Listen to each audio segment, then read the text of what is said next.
Welcome to my channel transform academy. आज हम सीखने वाले हैं सेक्रेटरीज प्रैक्टिस के बारे में। जैसे कि हमने 11th स्टैंडर्ड में what is secretary, functions of secretary, features of secretary and qualities of secretary को अच्छे से पढ़ा था। दिस ईयर 12th स्टैंडर्ड में हमारा सिलेबस अपडेट होने की वजह से हमको पढ़ना है सेक्रेटरीज के फंक्शंस एंड बिजनेस को स्टार्ट करने के लिए जो भी फाइनेंस की रिक्वायरमेंट होती है, उस फाइनेंस के सोर्सेस क्या क्या होंगे और वो फाइनेंस कलेक्ट करने के बाद उस फाइनेंस को हम लोग कहाँ पे इन्वेस्ट करेंगे। बस इतना ही सेक्रेटरीज के फंक्शंस को हम लोगों को 12th स्टैंडर्ड में पढ़ना है। तो चलो स्टार्ट करते हैं हमारा first topic, introduction about secretarial practice.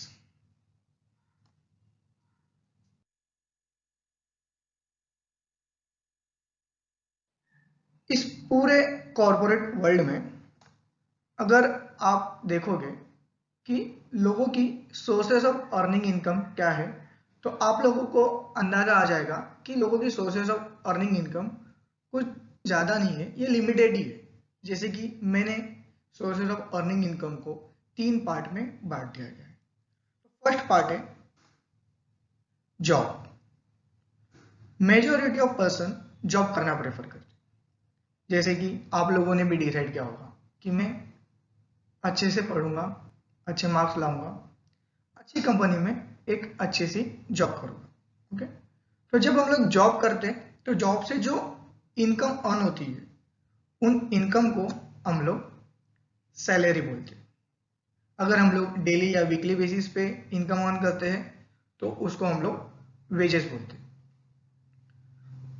Job का कुछ डिसएडवांटेजेस है, जैसे कि जॉब एक लिमिट तक ही हमें हमारी इनकम जनरेट करके देता है। एक लिमिट के बाद वो हमको इनकम देना बंद करता है।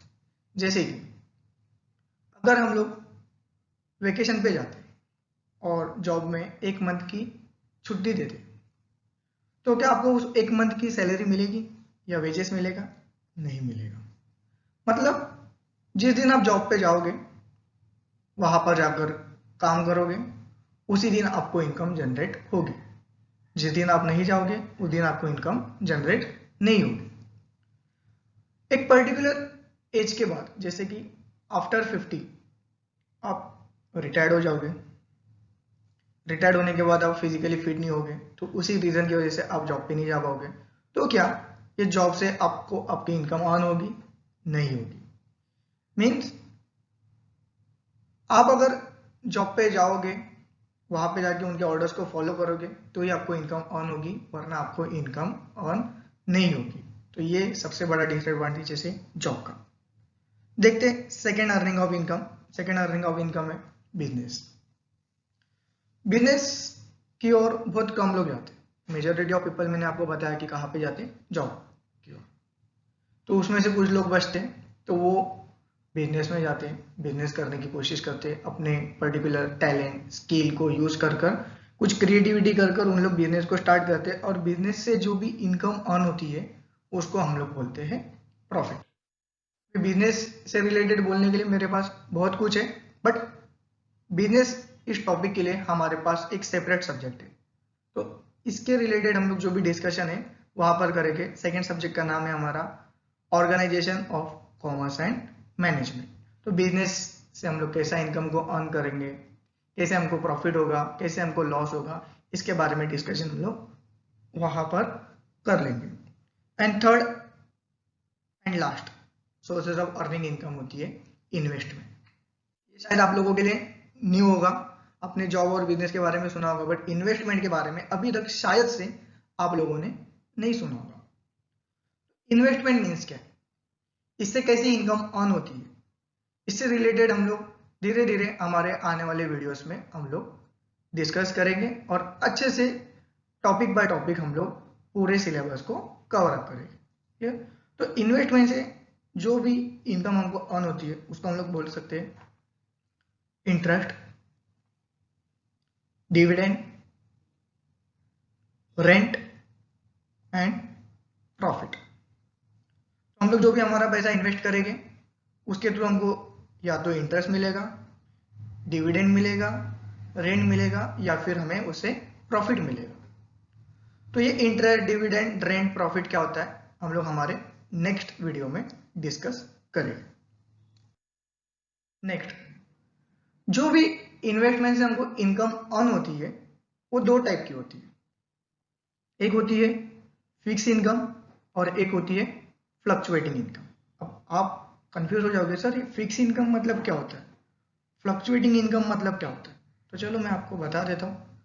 फिक्स इनकम मीन्स कि अगर मैंने कहीं पे पैसा इन्वेस्ट किया तो एक पर्टिकुलर टाइम के बाद मुझे वहां से एक फिक्स इनकम जनरेट होने वाली है। सपोज मैंने किसी कंपनी में या किसी बैंक में 1 लाख रुपीस इन्वेस्ट किया, उस कंपनी या बैंक ने मुझे बोला कि 1 साल के बाद मैं आपके इस अमाउंट पे आपको 10% इंटरेस्ट पे करूंगा।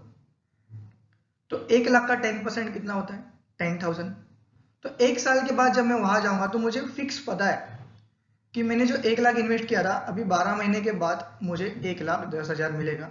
ना ही उससे 1,000 ज्यादा मिलेगा, ना ही उससे 1,000 कम मिलेगा। तो एक फिक्स अमाउंट मुझे पता है, तो इसे हम लोग बोलेंगे फिक्स इनकम। तो फिक्स इनकम कौन कौन से सोर्सेस में इन्वेस्टमेंट करने से हमको मिलती है? तो मिलती है fix deposit, public provident fund, recurring deposit, public deposit, debentures and bonds. In sources में अगर हम लोग पैसा इन्वेस्ट करते हैं तो हमें जो भी इनकम जनरेट होगी उस इनकम को हम लोग बोलेंगे फिक्स इनकम। ओके, समझ में आ गया? Next, fluctuating income. Fluctuating income means कि यहाँ पे इनकम फिक्स नहीं होती, ये चेंज होती है। कभी कम इनकम मिलेगी, कभी ज्यादा इनकम मिलेगी, या फिर कभी कभी ऐसा हो सकता है कि हमको इनकम जनरेट ही ना हो। तो इस इनकम में थोड़ा रिस्क होता है, ये फ्लक्चुएटिंग कम ज्यादा होती रहती है। तो ये कहाँ पे इन्वेस्ट करने से मिलता है हमें फ्लक्चुएटिंग इनकम? तो ये शेयर्स में अगर हम लोग पैसा इन्वेस्ट करते हैं तो वहां से हमें ये इनकम जनरेट होती है। ओके ओके सर, एक सवाल है, हमारे पास फिक्स इनकम के इतने सारे ऑप्शन आपने बताया और फ्लक्चुएटिंग इनकम का एक ऑप्शन है, और वहां पे फ्लक्चुएटिंग इनकम में बहुत ज्यादा रिस्क है। कभी इनकम जनरेट होगी, कभी इनकम जनरेट नहीं होगी। तो क्यों हम लोग फ्लक्चुएटिंग इनकम के पास जाए, क्यों ना हम लोग फिक्स इनकम में पैसा इन्वेस्ट करें? ओ, आप फिक्स इनकम में पैसा इन्वेस्ट कर सकते हो, बट वहां से जो इनकम जनरेट होगी वो इनकम कैसी होती है? लिमिटेड होती है। आपको पता है कि 1 साल के बाद बस मुझे 10%, 15%, 20% इतना ही पैसा आने वाला है, उससे ज्यादा मुझे नहीं आएगा। बट अगर हम लोग फ्लक्चुएटिंग इनकम में पैसा इन्वेस्ट करते हैं तो यहाँ पे हमें अंदाजा भी नहीं हो सकता कि हमें उससे कितना रिटर्न मिलेगा या फिर हमारा कितना लॉस होगा। यहाँ पे रिस्क है, बट इकोनॉमिक्स का एक रूल्स है, higher the risk higher the return. अगर आप ज्यादा रिस्क लेते हो तो आपको उसके बदले में रिटर्न्स भी ज्यादा मिल सकता है।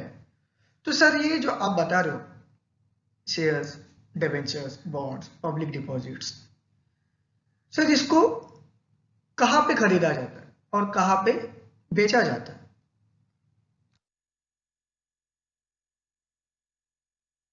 और बेचा जाता है स्टॉक एक्सचेंज में या फिर स्टॉक मार्केट में। सर ये स्टॉक एक्सचेंज, स्टॉक मार्केट क्या होता है? Stock exchange, stock market as like a local market के जैसा है। जैसे कि आपको अगर वेजिटेबल्स खरीदना है तो आप वेजिटेबल खरीदने के लिए कहां पे जाओगे? वेजिटेबल मार्केट में। फिश खरीदना है तो कहां पे जाओगे? फिश मार्केट में। क्लोथ्स खरीदना है तो कहां पे जाओगे? क्लोथ मार्केट में। उसी तरह अगर आपको कोई सिक्योरिटीज खरीदना है, सिक्योरिटी मीन्स कोई debentures, bonds, public deposits, shares, ये अगर आपको खरीदना है तो आपको जाना होगा स्टॉक मार्केट में। सर इंडिया में स्टॉक मार्केट है? हाँ, इंडिया में सबसे ज्यादा popular 2 stock market, first BSE and second NSE. Sir BSE का फुल फॉर्म क्या है? बीएसई का फुल फॉर्म है Bombay stock exchange limited. And sir NSE का national stock exchange.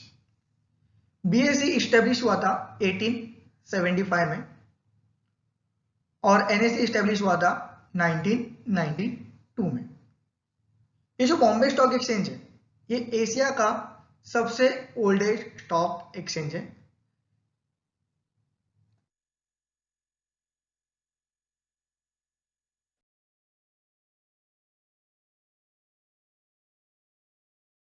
Stock exchange में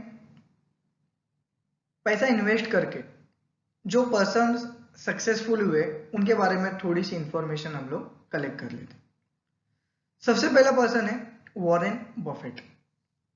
वॉरेन बफेट इस पर्सन ने अपनी 11वीं एज में अपने लाइफ का सबसे पहला शेयर्स खरीदा था और जब वो 14 इयर्स के हो गए उस वक्त उन्होंने अपने लाइफ का सबसे पहला इनकम टैक्स पे किया था। वॉरेन बफेट ने अपने पैसे को स्टॉक एक्सचेंज में इन्वेस्टमेंट करके 2008 में वो वर्ल्ड के सबसे रिचेस्ट पर्सन में आ गए। उनका कहना है कि हमें कभी भी सिंगल इनकम पे डिपेंड नहीं होना चाहिए, हमेशा इन्वेस्टमेंट करके हमें हमारा second sources of earning income को क्रिएट करना है। आज के टाइम पे भी वॉरेन बफेट वर्ल्ड के टॉप 5 रिचेस्ट पर्सन के अंदर आते। तो इन्होंने इतना सारा पैसा कैसे कमाया? इन्होंने ना ही जॉब किया है आज तक, ना ही इन्होंने बिजनेस किया है। जो भी पैसा इन लोगों ने कमाया है वो सिर्फ और सिर्फ इन्वेस्टमेंट करके कमाया है। बिकॉज जॉब करते तो एक लिमिटेड अमाउंट कमाते थे, बिजनेस करते थे तो शायद से इतना पैसा वो कमा पाते, बट एक ही इनकम पे डिपेंड ना होके उन्होंने क्या किया, अलग अलग सोर्सेस ऑफ अर्निंग इनकम को क्रिएट करते गए और वर्ल्ड के सबसे रिचेस्ट पर्सन बन गए। ओके, ये तो इंटरनेशनल लेवल के पर्सन है। चलो नेशनल में हमारे इंडिया में कोई है ऐसा जिन्होंने इन्वेस्टमेंट करके बहुत पैसा कमाया? तो इंडिया में है राकेश झुनझुनवाला। इन्हें the bull of Indian stock market बोला गया। इन्होंने अपने इन्वेस्टमेंट की शुरुआत जस्ट 5000 रुपीज से की थी और धीरे धीरे इन्होंने जो पैसा 5000 से जो क्रिएट करना स्टार्ट किया और आज के टाइम पे इनकी 5000 करोड़ की प्रॉपर्टी है बिकॉज ऑफ इन्वेस्टमेंट की वजह से ही ये इतने सक्सेसफुल हो सके।